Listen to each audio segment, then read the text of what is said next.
Welcome back students. Today we will discuss about generator in class 10th and in chapter number 13 this is our topic generator. So to know about generator we have already discussed electric motor. So first we will revise electric motor definition. In electric motor, what was there? To start an electric motor, what we do? We just switch on. Then its fan starts rotating. Okay. So in electric motor, what is input? What is input? What do we provide? That is electric energy. Electric energy is the input. And as an output, what we get? We get mechanical energy. So this mechanical energy is output here. This is output here. Okay. Electric motor में क्या होता है, जब हम electric energy provide कराते हैं तो ये इलेक्ट्रिक एनर्जी को किस में चेंज कर देती है? मैकेनिकल एनर्जी में चेंज कर देती है. कौन सी डिवाइस? Electric motor. बट आज हम डिस्कस कर रहे हैं जनरेटर. तो हम इलेक्ट्रिक मोटर की बात क्यों कर रहे हैं? देखिए, जो इलेक्ट्रिक मोटर में इनपुट था वो यहाँ पर क्या बन जाएगा? आउटपुट. और जो आउटपुट था वो क्या बन जाएगा? इनपुट. तब ये डिवाइस मोटर ना रह करके क्या हो जाएगी? जनरेटर हो जाएगी. तब हम इसको क्या बोल देंगे? एक जनरेटर बोल देंगे. तो जनरेटर की डेफिनेशन क्या हो जाएगी? A device which change mechanical energy into electric energy. The device which change mechanical energy into electric energy is known as generator. Generator में हमें क्या प्रोवाइड कराना होता है? मैकेनिकल एनर्जी तो हम प्रोवाइड कराएंगे, तो इसलिए हम इसको क्या कह रहे हैं? एक इनपुट कह रहे हैं. और मैकेनिकल एनर्जी की वजह से क्या बनेगी? इलेक्ट्रिक एनर्जी बनेगी. इसलिए हम इलेक्ट्रिक एनर्जी को क्या बोल रहे हैं? आउटपुट बोल रहे हैं. तो और रोटेट करने के लिए जैसे हम किसी डिवाइस के अंदर जैसे डिवाइस वही है बट इसमें हम मैकेनिकल एनर्जी प्रोवाइड कराना चाहते हैं पहले से, तो इसको हम किसी मूविंग वाटर की हेल्प से भी रोटेट करवा सकते हैं, स्टीम से भी रोटेट करवा सकते हैं, या फिर विंड की हेल्प से भी रोटेट करा सकते हैं. तो रोटेट करने के लिए जो मीडियम यूज़ में लिया गया वो कुछ भी हो सकता है. उसमें हमें प्रोवाइड क्या करानी पड़ेगी? मैकेनिकल एनर्जी प्रोवाइड करानी पड़ेगी. तब जाकर के इसमें क्या बनेगी? इलेक्ट्रिक एनर्जी प्रोड्यूस होती है.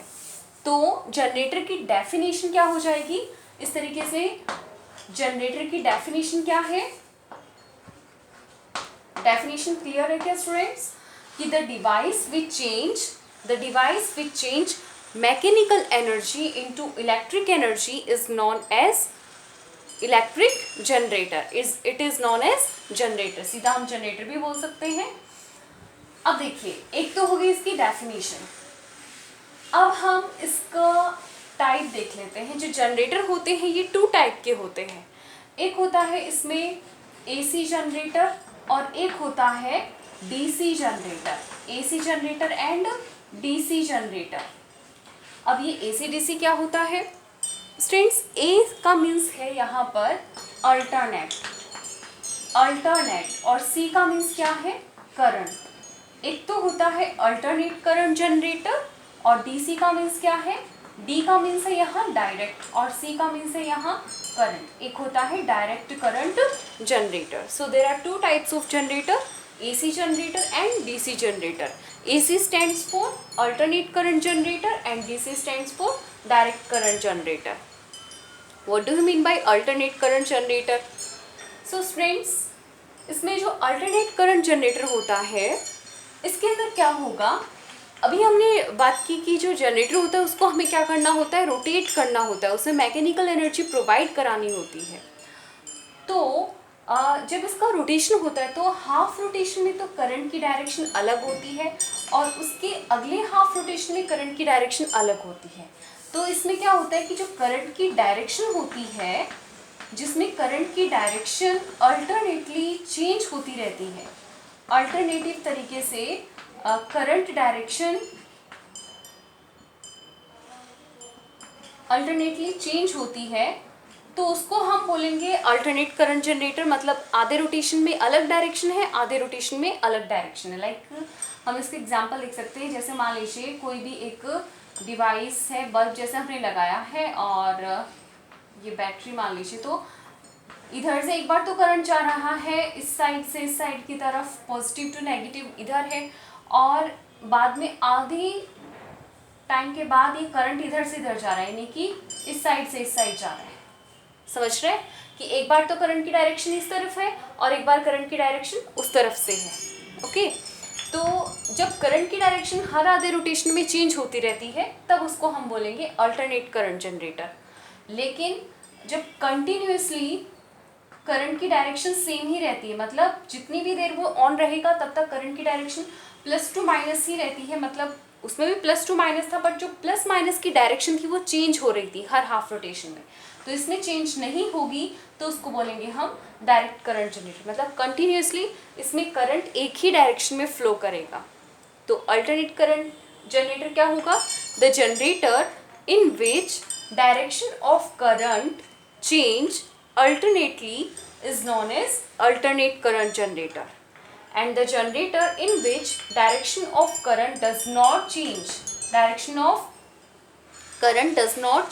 alternately, that is known as direct current generator। उसको हम डायरेक्ट करंट जनरेटर बोलेंगे, जिसमें करंट की डायरेक्शन सेम रहती है। वो होता है डायरेक्ट, डी से डायरेक्ट हो गया और ए से अल्टरनेट हो जाएगा।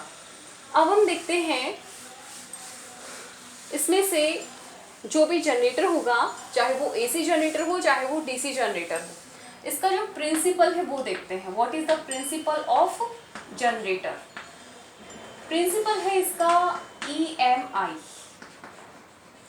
EMI का मीन्स क्या है, जो हम पिछले वीडियो में डिस्कस कर चुके हैं, वो है E का मीन्स है इलेक्ट्रो, M का मीन्स है मैग्नेटिक और I का मीन्स है इंडक्शन। इलेक्ट्रोमैग्नेटिक इंडक्शन पर इलेक्ट्रिक जनरेटर बेस्ड होता है। समझ रहे स्टूडेंट? तो और ये इलेक्ट्रोमैग्नेटिक इंडक्शन क्या है, तो इसको हम ये डिफाइन भी करेंगे कि जब किसी कंडक्टर में फोर्स, एक तो होता है फोर्स और दूसरा क्या है, मैग्नेटिक फील्ड। जब किसी कंडक्टर में फोर्स और मैग्नेटिक फील्ड एक दूसरे के साथ परपेंडिकुलरली होते हैं, तो उस कंडक्टर में करंट भी प्रोड्यूस हो जाता है परपेंडिकुलरली। यानी कि जो करंट है वो फोर्स के साथ भी परपेंडिकुलर है और मैग्नेटिक फील्ड के साथ भी परपेंडिकुलर है। तो ये जो फिनोमिना होता है, इसको हम क्या बोलते हैं? इलेक्ट्रोमैग्नेटिक इंडक्शन बोलते हैं। या फिर हम इसको थोड़ा और एक्सप्लेन कर सकते हैं कि if a conductor is move perpendicularly in a magnetic field. जब किसी conductor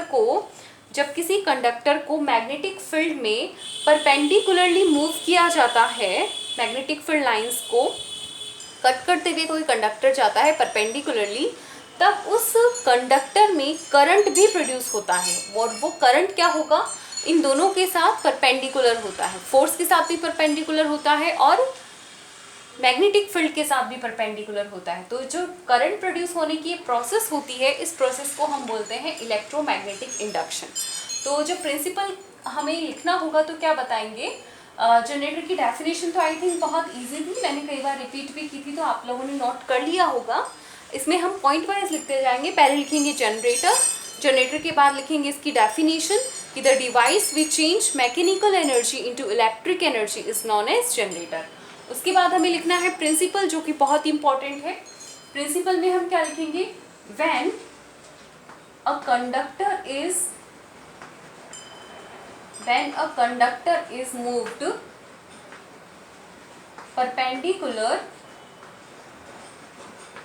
perpendicular in a magnetic field, then current is produced perpendicularly current is produced perpendicularly in the conductor.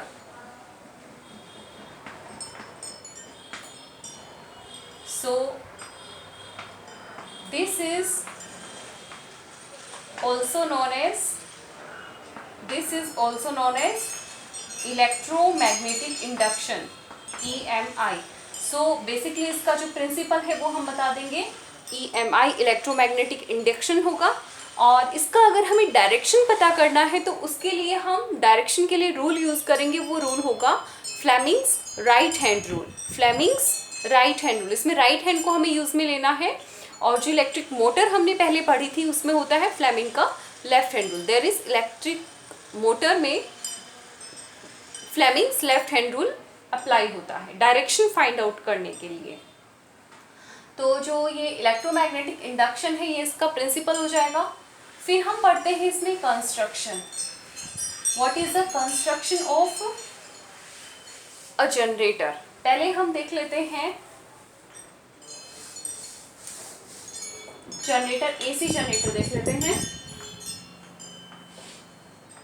AC generator, AC generator में क्या होता है देखिए, पहले अगर current की डायरेक्शन पहले पढ़ चुके हैं कि इसके अंदर चेंज होती रहेगी। तो कंस्ट्रक्शन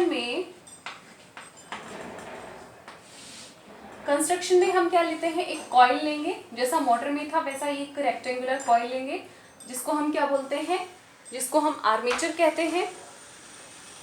अब इस कॉइल के दोनों साइड में हमें क्या प्लेस करनी है, मैग्नेट प्लेस करनी है। इस तरीके से प्लेस करनी है कि इनके जो पोल्स हैं वो एक दूसरे के अपोजिट हो, ताकि मैग्नेटिक फील्ड लाइंस इसमें बन सके और ये पैरेलल मैग्नेटिक फील्ड लाइंस बनेंगी, यानी कि यूनिफॉर्म मैग्नेटिक फील्ड होगा इसमें, इस तरीके से नॉर्थ टू साउथ पोल। ठीक है। फिर ये एसी जनरेटर है, तो एसी जनरेटर में कैसी रिंग यूज में ली जाती है, इसमें फुल रिंग यूज में ली जाती है। और जो फुल रिंग होती है उनको हम क्या बोलते हैं, स्लिप रिंग बोलते हैं, ना कि स्प्लिट। स्लिप रिंग को हम S1 और S2 से शो कर देंगे। इसको हम कनेक्ट करते हैं ब्रश से, ब्रश को हम शो करेंगे B1 से और दूसरी ब्रश को B2 से शो कर देंगे। और इसको हम वायर से और वायर को गैल्वेनोमीटर से कनेक्ट कर देंगे। गैल्वेनोमीटर हम किस चीज़ में यूज़ में लेते हैं, गैल्वेनोमीटर वो डिवाइस है जो ये चेक करने के काम आती है कि करंट इज पासिंग और नॉट, डिटेक्ट करने के। हम इसकी जगह बल्ब भी यूज़ में ले सकते हैं और कोई लोड, कोई भी फैन, कुछ भी ले सकते हैं, जिससे अपने को ये पता चलता रहे कि करंट यूज़ हो रहा है, करंट इसमें प्रोड्यूस हो रहा है। और फिर अपने को एक इसमें लेनी है शाफ्ट। शाफ्ट क्या होगी, शाफ्ट को हम सामने से भी कनेक्ट कर सकते हैं और इधर से भी, इन दोनों को भी शाफ्ट से कनेक्ट कर सकते हैं, तो वो डिपेंड करता है। अब देखिए कंस्ट्रक्शन जो है इसमें अपने को 6 चीज़ें इंपॉर्टेंट है जो अपने को यूज़ में लेनी है। कि जो आर्मेचर है वो है एक कॉइल है जिसको में रेक्टेंगुलर शेप में इसको लिया गया है। और फिर हमने ली इसमें स्लिप रिंग। स्लिप रिंग क्या होती हैं, फुल रिंग्स होती हैं। आर्मेचर की डेफिनेशन में 6 पॉइंट को हमें एक्सप्लेन भी करना है। फर्स्ट हम क्या बताएंगे, armature is a rectangular coil made up of many turns of insulated copper wire. जैसे हमने सोलेनॉइड की डेफिनेशन बताई थी, तो सोलेनॉइड में क्या था, सिलेंड्रिकल कॉइल थी, बट यहाँ पर कैसी कॉइल है, रेक्टेंगुलर कॉइल होती है जो कई सारे वायर को, इंसुलेटेड वायर को इस तरीके से फोल्ड करके बनाई जाती है। दूसरा फिर हम सेकंड पॉइंट बताएंगे, जैसे magnet, there are 2 magnets are used in both side of armature और कॉइल। और फिर हमें यूज में लेनी है, इसमें इन रिंग को बोलते हैं slip rings, SLIP, slip rings. Slip ring इसमें हम यूज में लेंगे S1 और S2। S1 कनेक्टेड है आर्म AB से और S2 कनेक्टेड है आर्म CD से। फिर हम इसमें यूज में लेंगे ब्रश, 4th पॉइंट हो जाएगा। 3 पॉइंट हम डिस्कस कर चुके हैं, एक तो आर्मेचर या फिर coil ABCD, magnet second point मैंने बताया। और थर्ड पॉइंट क्या होगा, थर्ड पॉइंट मैंने बताया स्लिप रिंग्स, फुल रिंग्स है यहाँ। Brush B1 and B2, brush है वो कार्बन से बनी हुई है, ये कंडक्ट करने का काम करेंगी करंट को। उसके बाद इसमें हमने लोड लिया या फिर गैल्वेनोमीटर या फिर कोई भी एक ऐसी डिवाइस जो करंट को यूज़ कर सके। और इधर हमने एक शाफ्ट यूज़ में ली है, shaft is use to rotate the coil, coil को रोटेट करने में ये यूज में आती है। तो ये इसका कंस्ट्रक्शन हो जाएगा। तो कंस्ट्रक्शन में अपने को 6 पॉइंट्स हैं, इसको एक्सप्लेन कर देंगे। इस कंस्ट्रक्शन के अंदर देखिए, ये जो कॉइल है, मैग्नेट है और जो रिंग्स हैं, ये तो किस में आती है, इंटरनल सर्किट में आती है। और बाहर का जो वायर है और ये जो लोड हमने लिया या फिर गैल्वेनोमीटर जो लेंगे, वो इसके एक्सटर्नल सर्किट में आ जाएगा। एक इसमें इंटरनल सर्किट है यहाँ तक का पार्ट, और जो बाहर वायर और लोड है वो क्या आ जाएगा, एक्सटर्नल पार्ट में आता है। अब देखिए कंस्ट्रक्शन के बाद इसकी वर्किंग समझते हैं। वर्किंग में क्या होगा, हमें क्या करना है, वर्किंग इंपॉर्टेंट है इसकी। तो और एक प्रिंसिपल, कंस्ट्रक्शन, ये जो हमने आज डिस्कस किए, ये सभी पॉइंट बहुत इंपॉर्टेंट है। तो हमें करना क्या है, इस AB आर्म को क्या करेंगे, हम मूव करवाएंगे। और मूव किस तरीके से करवाना है, इसको हम क्लॉकवाइज रोटेट करेंगे। क्लॉकवाइज रोटेट करने का मतलब है कि जो भी वायर है उसको AB आर्म जो है, इसकी AB आर्म वो अपवर्ड हो जाएगी और जो CD आर्म है वो नीचे की तरफ आ जाएगी। मतलब जो AB आर्म है, जैसे हम एक कॉइल ली है, ये जैसे ABCD पार्ट है इसका, और ये इस तरीके से रखा हुआ है। हम क्या करेंगे, AB आर्म को अपवर्ड करेंगे। तो AB आर्म जब अपवर्ड जाएगी तो CD आर्म कहाँ चली जाएगी, CD वाला जो पार्ट है वो नीचे की तरफ जाएगा, तो AB आर्म है वो ऊपर की तरफ आ जाएगी। ओके स्टूडेंट्स, अब देखिए जो इसमें हमें करंट की डायरेक्शन पता करनी है, तो क्या होगा, फ्लेमिंग का हमें यूज़ लेना है, लेफ्ट हैंड रूल या राइट हैंड रूल। यहाँ हम यूज़ करेंगे राइट हैंड रूल। तो जो राइट हैंड रूल होता है उसके अकॉर्डिंग जो ये जो थंब है वो डायरेक्शन किसकी शो करेगा, फोर्स की डायरेक्शन शो करेगा। ये फोर्स हो जाएगा, ये मैग्नेटिक फील्ड हो जाएगा, और जो करंट की डायरेक्शन है वो इस तरफ होगी। देखिए इधर बोर्ड की तरफ होगी। तो ये जो अपवर्ड हो रहा है, अपवर्ड फोर्स है, थंब मेरा अपवर्ड है, मैग्नेटिक फील्ड लाइन नॉर्थ से साउथ है, और जो करंट की डायरेक्शन है वो अलोंग दिस एज, इस किनारे के साथ साथ है, along the edge of AB के अलोंग है ये। तो इनसाइड द बोर्ड है वैसे देखें तो, और अभी AB मैंने इसे वर्टिकल कर रखा है तो सामने की तरफ है। तो करंट की डायरेक्शन क्या हो जाएगी इसमें, A से B की तरफ इसकी डायरेक्शन हो जाएगी। तो करंट डायरेक्शन विल बी, ये देखिए इधर करंट की डायरेक्शन हो जाएगी, A से B की तरफ करंट जाएगा। तो करंट कहाँ से कहाँ जाएगा, A से B, फिर B से C, C से D, D से फिर स्प्लिट रिंग नहीं यूज में ली हमने, स्लिप रिंग यूज में लिए। तो S2 क्या है, स्लिप रिंग। उसके बाद B2 ब्रश, ब्रश से फिर वायर, वायर से लोड, वायर लोड है या फिर फैन है, कुछ भी है, और फिर वापस ब्रश B1 में, B1 से फिर S1 में। तो जो करंट की डायरेक्शन है वो अभी किधर से किधर है, ABCD, तो करंट की डायरेक्शन हो गई इस हाफ रोटेशन में। और फिर कौन से रिंग में गई ये, S2 रिंग में, फिर B2 में, फिर B1 में आती है और फिर S1 में आती है। तो ये करंट की डायरेक्शन हो जाएगी, ABCD डायरेक्शन है पहले, फिर S2 रिंग में, फिर B2 ब्रश में, फिर B1 ब्रश में। ये देखिए इधर से डायग्राम से बहुत इजी हो जाएगा।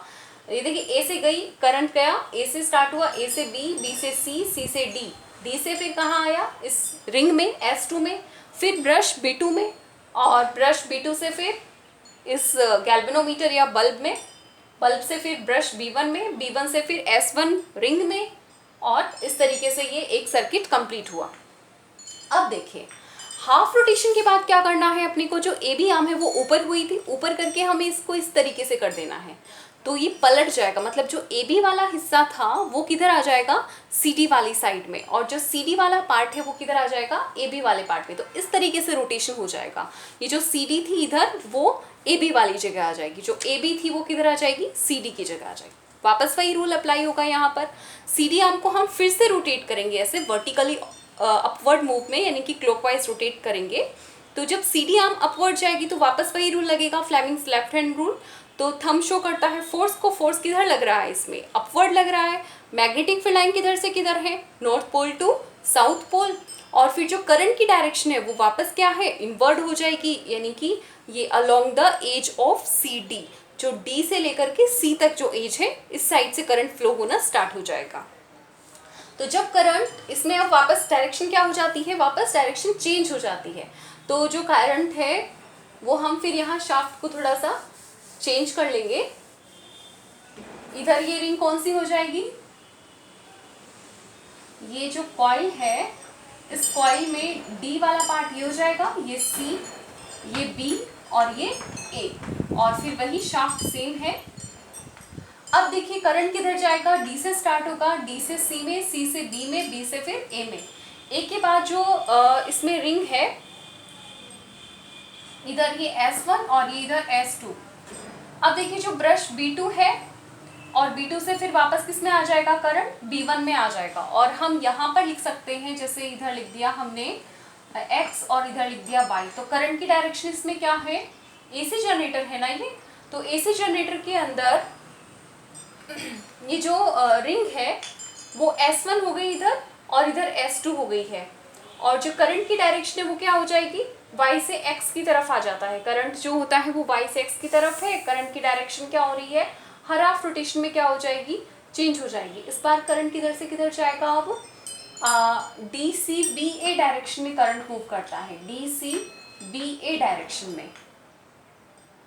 तो जो इधर इसकी स्टार्टिंग है वो डी से स्टार्ट होता है, फिर सी में जाता है, फिर बी में जाता है, फिर ए में जाता है।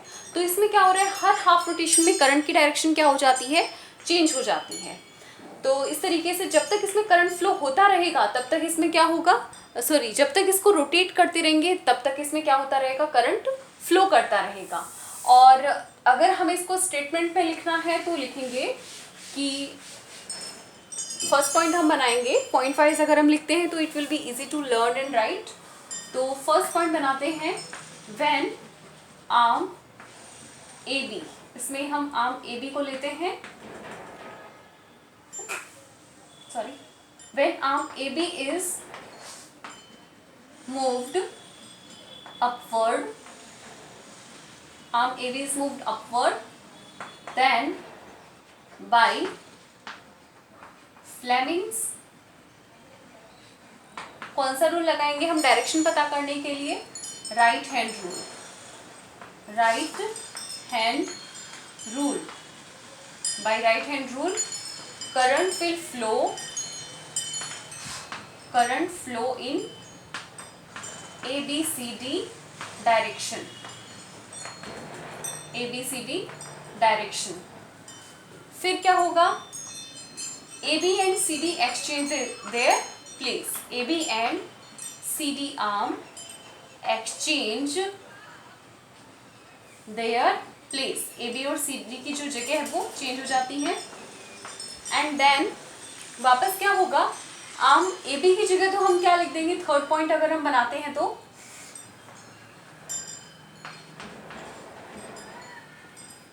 इसमें आर्म CD है वो अपवर्ड मूव करेगी, फ्लेमिंग के राइट हैंड रूल के अकॉर्डिंग इसकी डायरेक्शन क्या हो जाएगी, DCBA डायरेक्शन हो जाएगी। और फिर हम फोर्थ पॉइंट जो होगा उसमें लिख देंगे कि करंट है वो तब तक फ्लो करता रहेगा जब तक इसमें क्या हो रहा है, मोशन हो रहा है, तब तक इसमें करंट फ्लो होता रहेगा। करंट विल फ्लो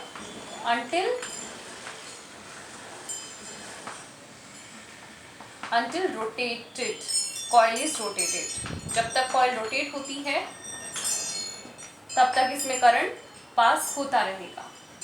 तो इस तरीके से हम AC जनरेटर की फंक्शनिंग को कंप्लीट कर सकते हैं।